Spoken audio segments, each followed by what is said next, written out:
Bom dia, quero falar um pouquinho a respeito então do Evangelho de Jesus Cristo, escrito por São Mateus, aquela parábola que está registrada ali no capítulo 7, a partir do versículo 24, onde Jesus enfatiza, onde Jesus ensina a respeito de nós alicerçarmos a nossa vida, nossa casa, sobre a instrução dele, sobre os seus ensinamentos, né? Jesus disse que eu vou comparar ao homem que ouve as minhas palavras, que escuta as minhas palavras e as pratica, àquela pessoa que construiu a sua casa sobre a rocha, sobre o alicerce firme e não sobre a areia, né?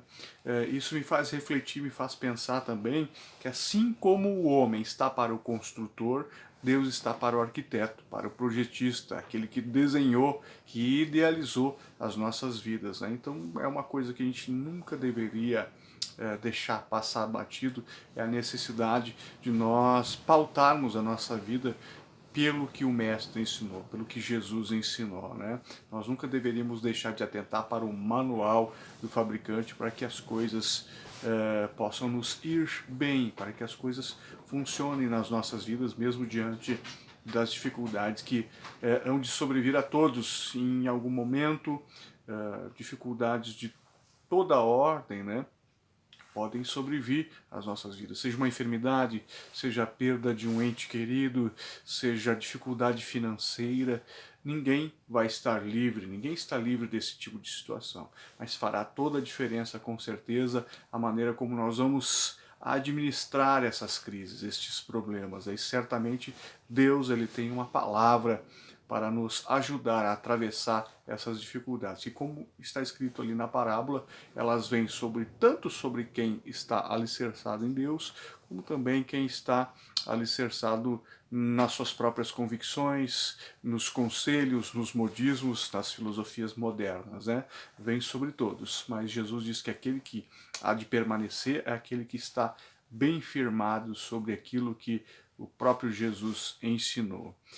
Nós sabemos, gente, quem já não ouviu que existe uma igreja perseguida pelo Partido Comunista Chinês lá na China? Quem que já não ouviu falar que existe uma igreja dentro de campos de trabalhos forçados na Coreia do Norte? Quem que já não ouviu que existe uma igreja faminta e perseguida também na África, em muitos países da África? Quem que já não ouviu que existe uma igreja em muitos países no Oriente Médio também sendo perseguida, estuprada, morta pelo Islã radical? Quem já não ouviu?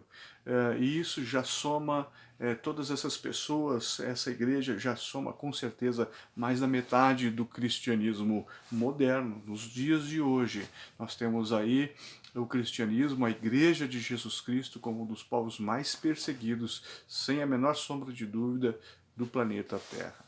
E com isso eu quero dizer que nós não sabemos como que vai ser o dia de amanhã, mas ao mesmo tempo eu quero te animar e te dizer que os enfrentamentos, as lutas e as batalhas, na verdade, são a regra, se nós observarmos a história da igreja ao longo dos séculos. O tempo de abastança, de prosperidade, na verdade, é a exceção. Então nós devemos estar prontos, estarmos sempre firmes e bem alicerçados no que Jesus nos instrui, nas verdades da sua palavra, para poder atravessar esses momentos com convicção, com certeza de que nós estamos do lado vitorioso. Em certo momento, ali registrado no Evangelho também de Mateus, no capítulo 16, Jesus está com seus discípulos.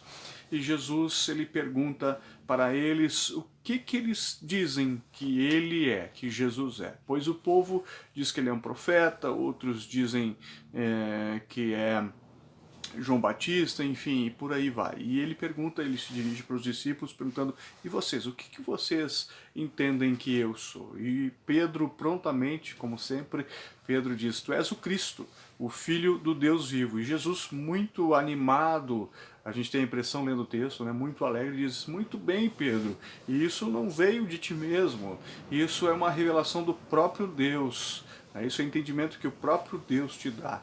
Eu sou o Cristo, o Filho do Deus vivo.